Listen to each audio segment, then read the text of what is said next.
마가복음 8장 1절에서 10절에 있는 말씀입니다. 페이지 수로는 신약 66페이지에 있습니다. 그 무렵에 또 큰 무리가 있어 먹을 것이 없는지라 예수께서 제자들을 불러 이르시되 내가 무리를 불쌍히 여기노라. 그들이 나와 함께 있은지 이미 사흘이 지났으니 먹을 것이 없도다. 만일 내가 그들을 굶겨 집으로 보내면 길에서 기진하리라. 그 중에는 멀리서 온 사람들도 있느니라. 제자들이 대답하되 이 광야 어디서 떡을 얻어 이 사람들로 배부르게 할 수 있으리까? 예수께서 물으시되 너희에게 떡 몇 개나 있느냐?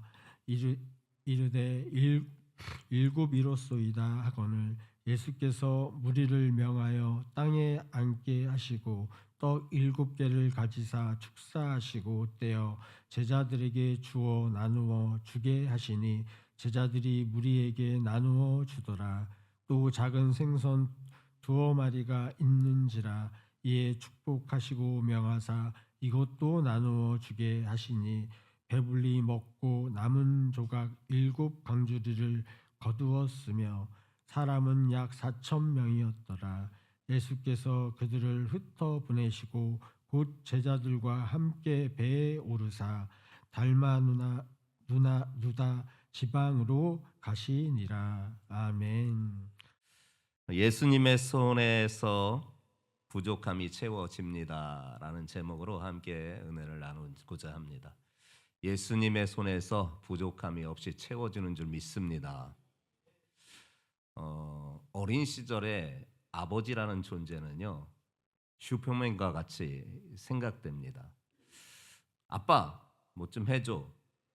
그러면 알았어 하고 그렇게 채워주는 것을 통해서 우리 아빠는 슈퍼맨이구나. 그렇게 생각됐던 시기가 있습니다. 그런데 이제 조금 성장하고 나니까 자라나고 나니까 꼭 아버지가 슈퍼맨이 아닌 것을 언젠가부터 이제는 깨닫게 됩니다. 그리고 언젠가부터는 그분의 등의 모습을 보면서 힘겨워하시는 그런 모습까지도 눈에 띄게 되면서 슈퍼맨이 아니라 연약한 한 인격이셨구나, 한 사람이셨구나 하는 마음을 갖게 됩니다.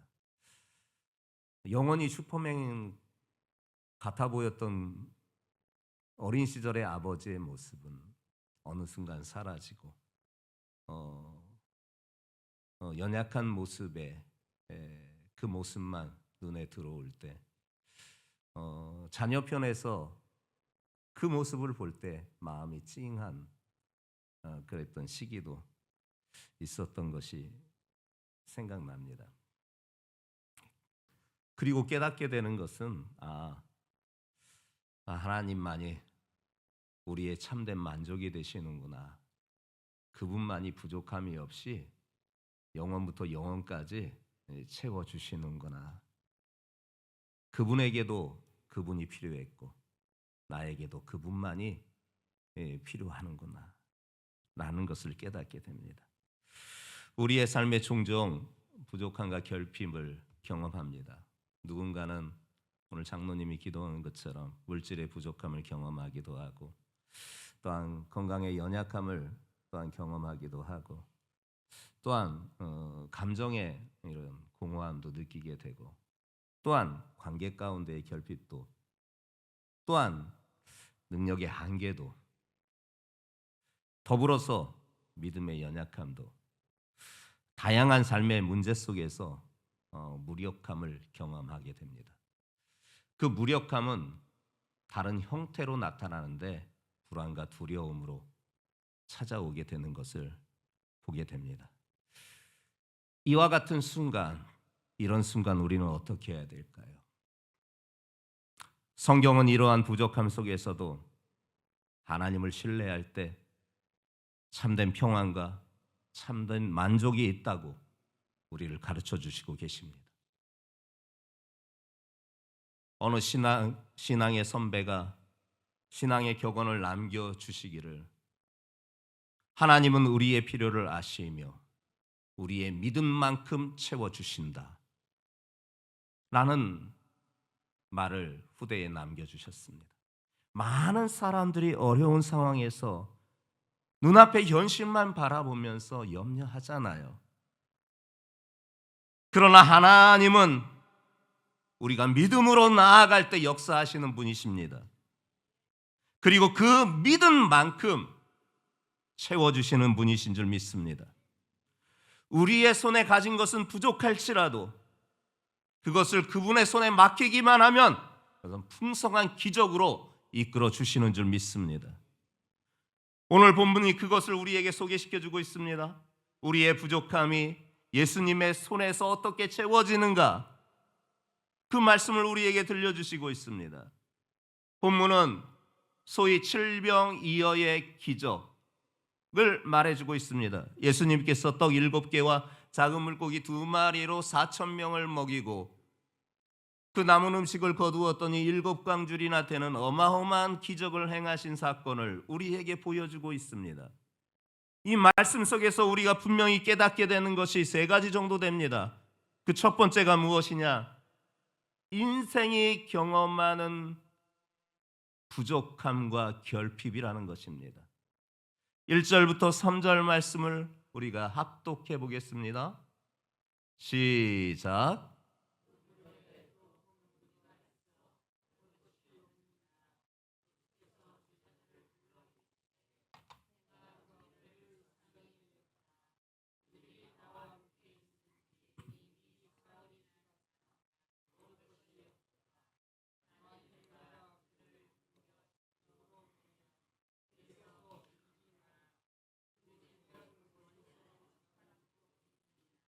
예수님의 은혜와 예수님의 말씀과 예수님의 기적을 얻고자 각 지역에서 큰 무리가 모였습니다.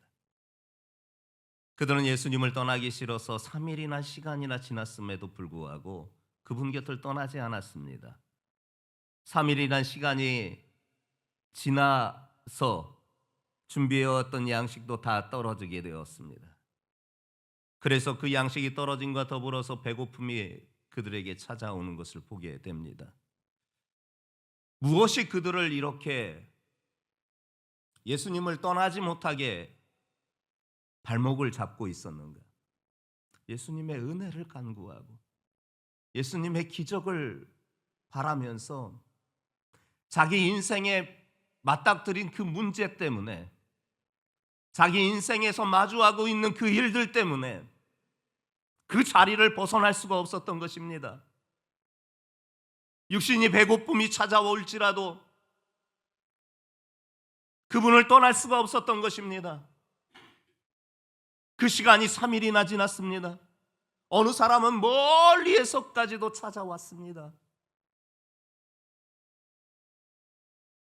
오늘 이 시간 여러분들의 모습이 마치 이 무리의 모습과 같지 않을까? 우리의 모습과 같지 않을까? 인생에 많은 걸림돌이 내 앞에 놓여 있고, 많은 위기가 나를 찾아오고,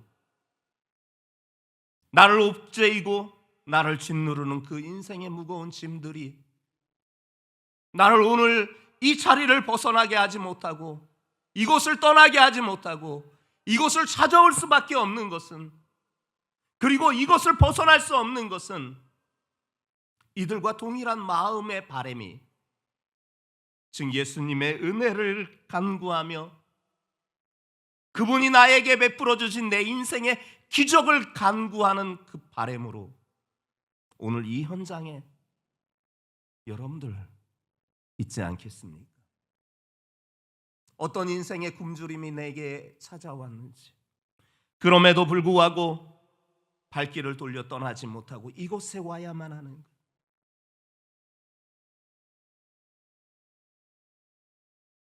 그런 모습을 본 예수님은 그들을 외면하실 수 없었습니다. 그들을 불쌍히 여기셨습니다. 차마 그들을 굶겨 집으로 보낼 수가 없었습니다. 그들 중에서는 멀리서도 온 사람들이 있었기에 가다가 기력이 소진할까, 기력이 다할까 염려하시면서 그들을 불쌍히 여기셨습니다. 예수님께서 불쌍히 여겼다라는 이 말은요, 단순한 동정으로 하시는 말씀이 아닙니다. 헬라어 원어에서 보니 불쌍히 여기다라는 이 단어가 창자가 끊어질 듯한 깊은 고통 가운데 연민을 나타내는 단어를 사용하고 있더라고요. 예수님이 불쌍히 여기셨던 바는 단순한 동정으로 바라봤던 것이 아니라 당신께서 창자가 끊어질 듯한 고통 가운데에서 그들을 연민으로 바라보고 계셨다라는 거예요. 오늘 그 예수님의 마음과 그 시선이 여러분들을 향하고 있는 줄 믿습니다. 그분이 바로 우리가 믿는 하나님이십니다.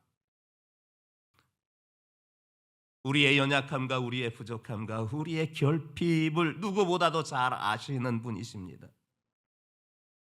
우리의 이런 모습을 보며 나보다 나를 더 아파하시면서 창자가 끊어질 듯한 고통 가운데에서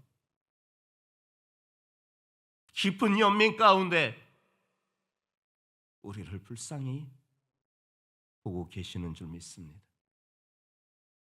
그분은 어떤 분이시냐? 우리의 모든 연약함을 채울하시는 하나님 아니십니까? 히브리서 4장 15절과 16절에 말씀하는 바 개역 개정판이 아닌 개역 한글판에 있는 말씀으로 여러분들에게 말씀을 보게 되면, 우리에게 있는 대제사장은 우리의 연약함을 채울하지 못하시는 이가 아니요 모든 일에 우리와 똑같이 시험을 받으신 이로되 죄는 없으시니라.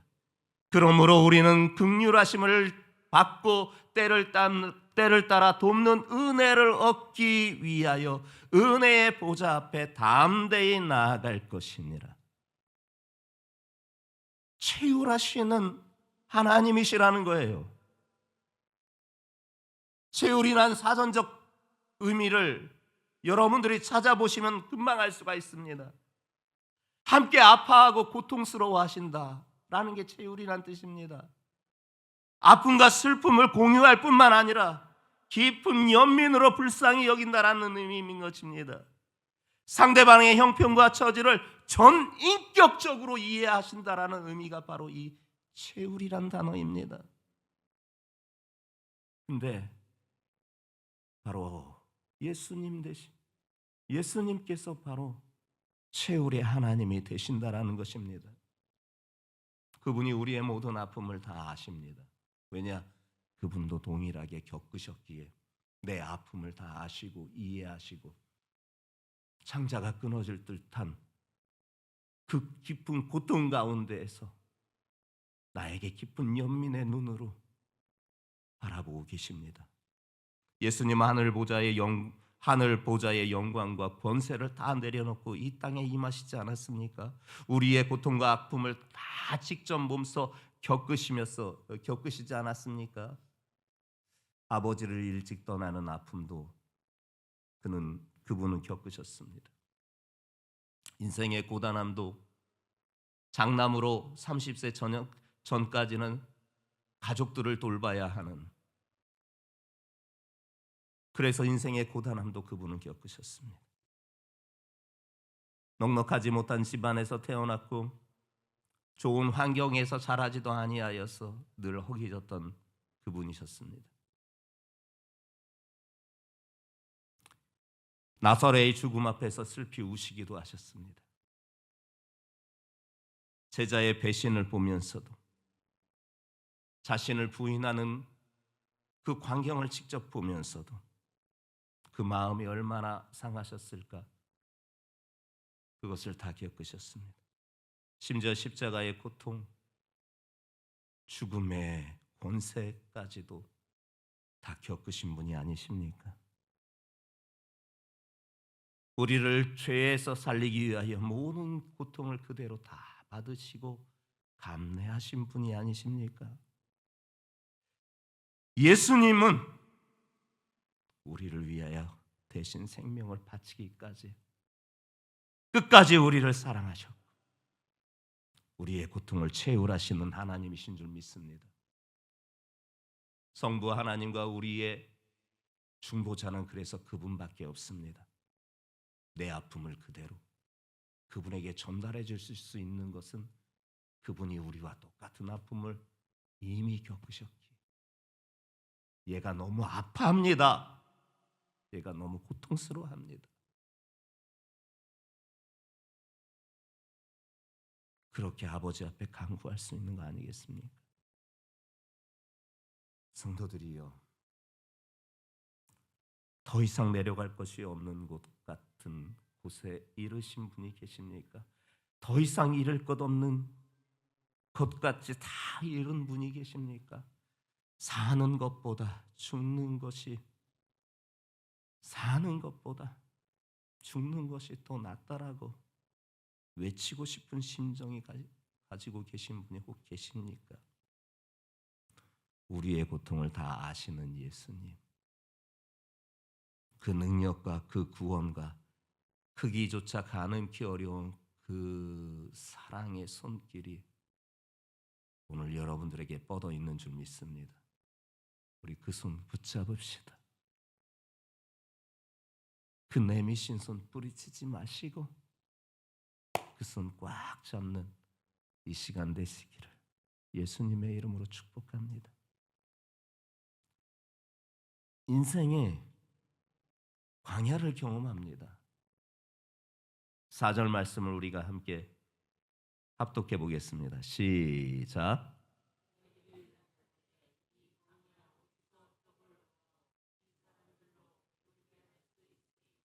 성경에서 광야는 단순히 지리적인 공간을 말하지 않습니다. 믿음의 시험, 훈련의 장소를 의미합니다. 이스라엘이 출애굽하여 40년 동안 광야에서 훈련을 받지 않았습니까?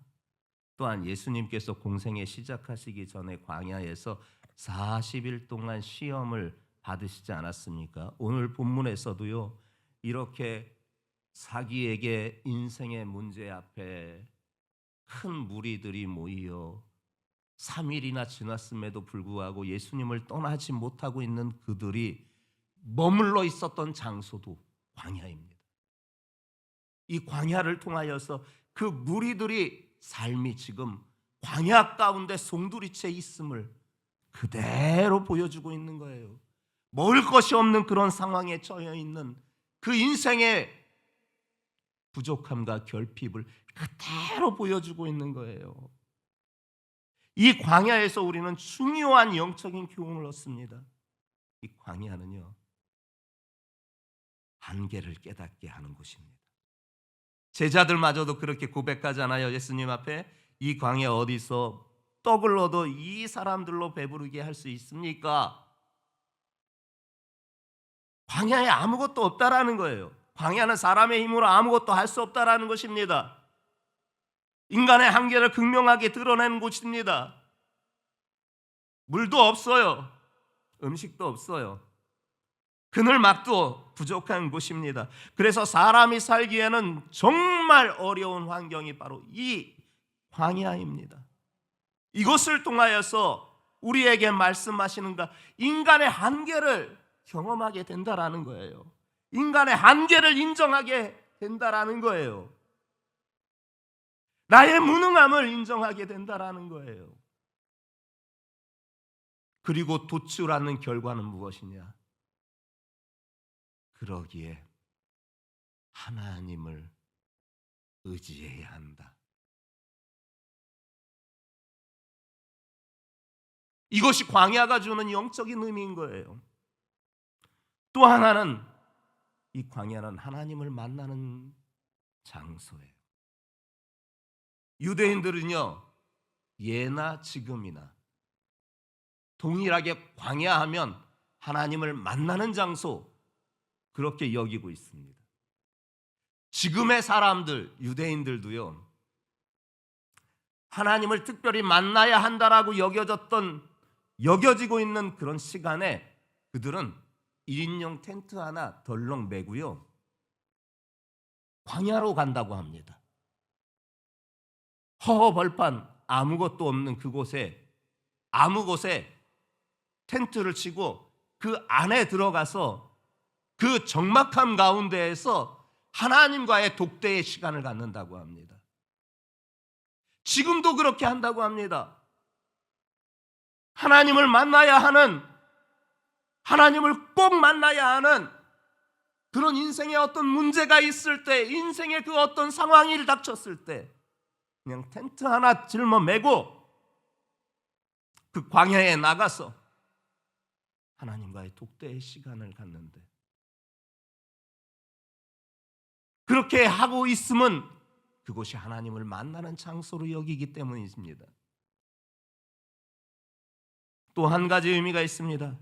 그럼에도 불구하고 이 광야는 그렇게 인간의 한계와 부족함을 경험하는, 모든 것이 부족함을 경험하는 그곳이지만 그곳에서 하나님을 만나게 되고 더불어서 하나님의 공급하심을 경험케 하시는 장소라는 것입니다. 출애굽기 16장에 보면 이스라엘 백성들이 광야에서 만나와 메추라기를 받지 않습니까? 반석을 깨서 신령한 음료를 마시게 하지 않습니까? 하나님은 그들이 필요할 때마다 공급해 주셨고 한 번도 부족함이 없게 적시에 적대에 그분께서 공급해 주시지 않았습니까? 왜 그렇게 하늘 양식을 매일같이 그렇게 공급해 주시고 반석을 깨서 신령한 음료를 마시게 하신 구, 고기가 먹고 싶으면 메추라기를 떼를 보내어서 그들을 그렇게 먹여주셨느냐? 내가 공급자다. 나만 신뢰해라.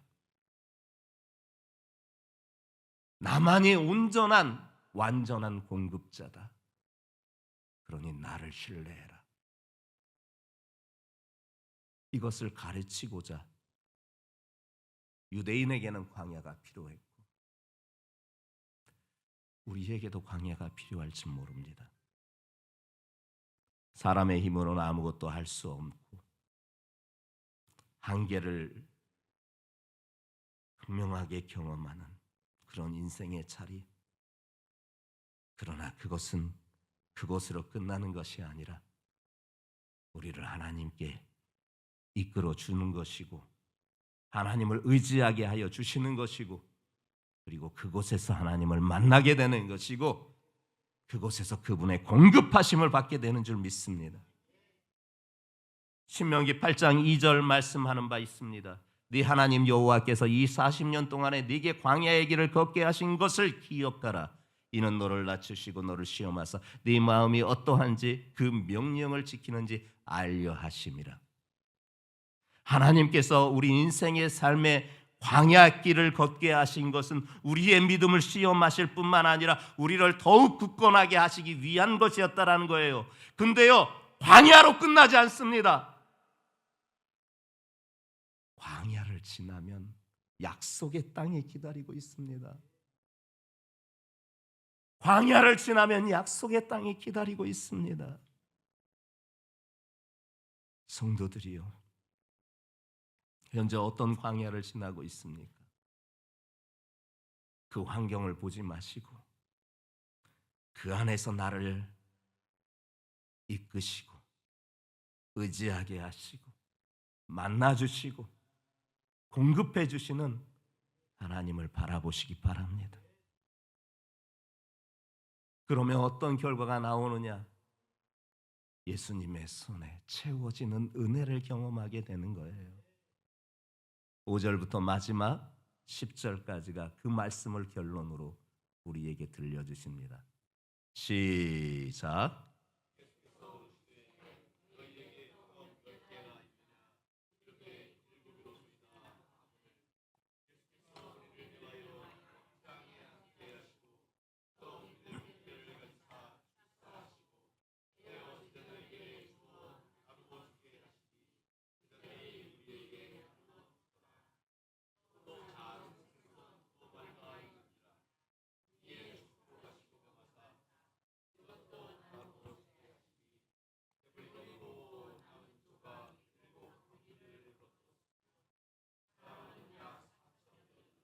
아멘.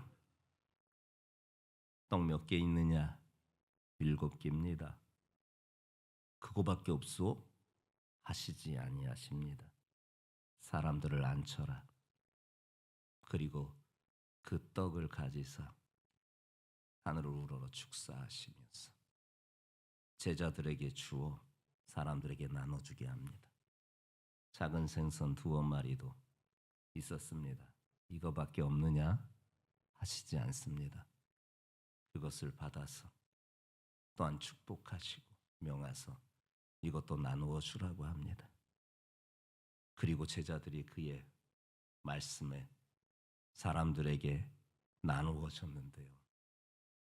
배불리 먹고 남은 음식을 거두었더니 7광줄이나 되었습니다. 에이, 몇 사람 없었나 보다. 약 4,000명이 모였습니다.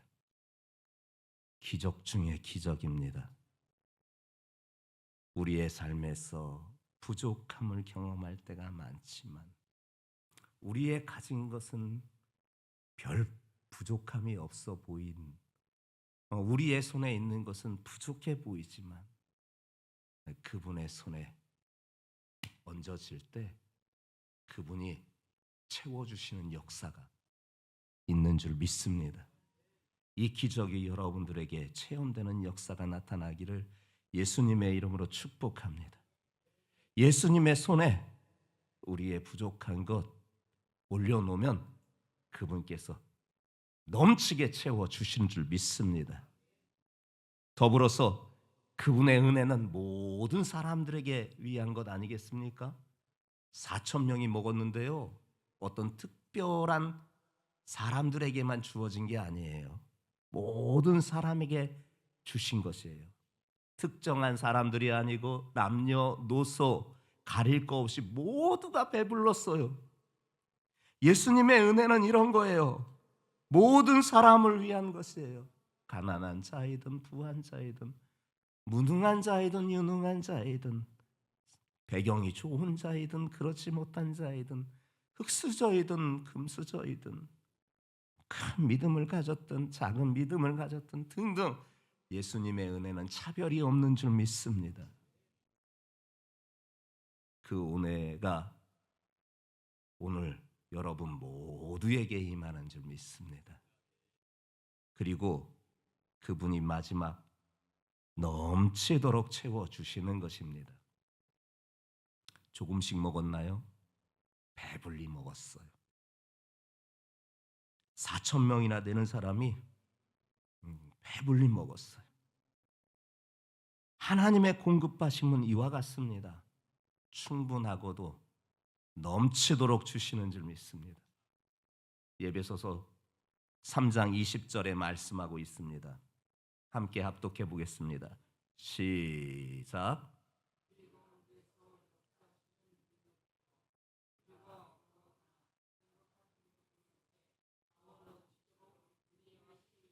아멘. 우리가 구하거나 생각하는 것에 아멘, 더 넘치도록 능히 주실 이 우리 가운데 역사하시는 능력대로 그렇게 하시는 이 내가 이만큼 구했어도 더 주시고 내가 요만큼 생각했어도 더 넘치도록 능히 주시는 이 하나님의 공급하심은 언제나 충분합니다. 넘치고 흘러가는 것입니다. 성도들이여, 이 같은 은혜가 오늘 여러분들에게 충만하시기를 예수님의 이름으로 축복합니다. 그리고 제일 중요한 게 하나 있잖아요. 그런 육신의 문제뿐만 아니라 예수님의 채워주심에 궁극적이고 제일 중요한 것은 우리의 죄의 문제를 해결해 주신 줄 믿습니다. 인생의 결핍이, 인생의 부족함이 죄의 문제에서 비롯되었다라고 성경은 우리에게 가르쳐 주시고 죄가 세상에 들어와서 모든 것을 깨뜨렸다라고, 그래서 아담과 하와가 죄를 지은 후 땅이 저주를 받아서 수고하여야만 먹어야 되는 삶이 인생의 삶이 되었다라고 우리를 가르쳐 주듯이 결국 인생의 부족함과 결핍은 죄에서 시작된 것 아니겠습니까? 이 죄가요 하나님과의 나와의 관계에 단절을 이루었고 이로 인하여서 삶의 모든 영역에서 우리가 부족함과 결핍을 경험하게 되는 거 아니겠습니까? 그러나 예수님은 이 죄의 문제를 해결하시기 위하여 이 땅에 오신 줄 믿습니다. 그 죄의 결과 인생에 찾아온 결핍을 채워주시기 위하여 이 땅에 오신 줄 믿습니다. 요한복음 6장 35절 말씀하십니다. 예수께서 이르시되 나는 생명의 떡이니 내게 오는 자는 결코 줄이지 아니할 것이요 나를 믿는 자는 영원히 목마르지 아니하리라. 요한복음 10장 10절입니다. 중반절부터 내게 온 것은 양으로 생명을 얻게 하고 더 풍성히 얻게 하려는 것이니라. 예수님은 단순히 육적인 배고픔을 채워주시는 것이 아니라 그 육적인 부족함과 결핍의 근본 원인인 이 죄의 문제를 해결하여 주시고자 이 땅에 오신 줄 믿습니다. 그분만이 우리의 죄의 문제를 해결해 주시는 분이신 줄 믿습니다. 여러분, 가진 것 부족합니까? 예수님의 능력의 손에 포개십시다. 그러면 넘치는 기적을 경험하게 될 것입니다. 풍성함을 경험하게 될 줄 믿습니다.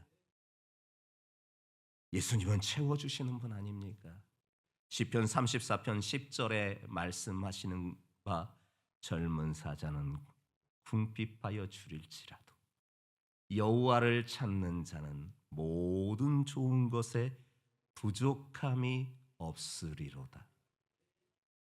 이 은혜가 오늘 여러분들에게 충만하시기를 예수님의 이름으로 축복합니다.